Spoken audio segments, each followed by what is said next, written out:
Đâu mau ơi. Đó lên mũi à.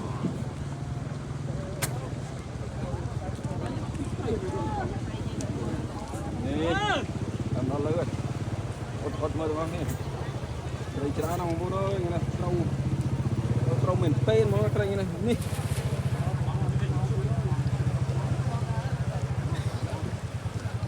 Rồi bên nó lơ đâu. Nó lơ cái nó chênh bạn mền hơi.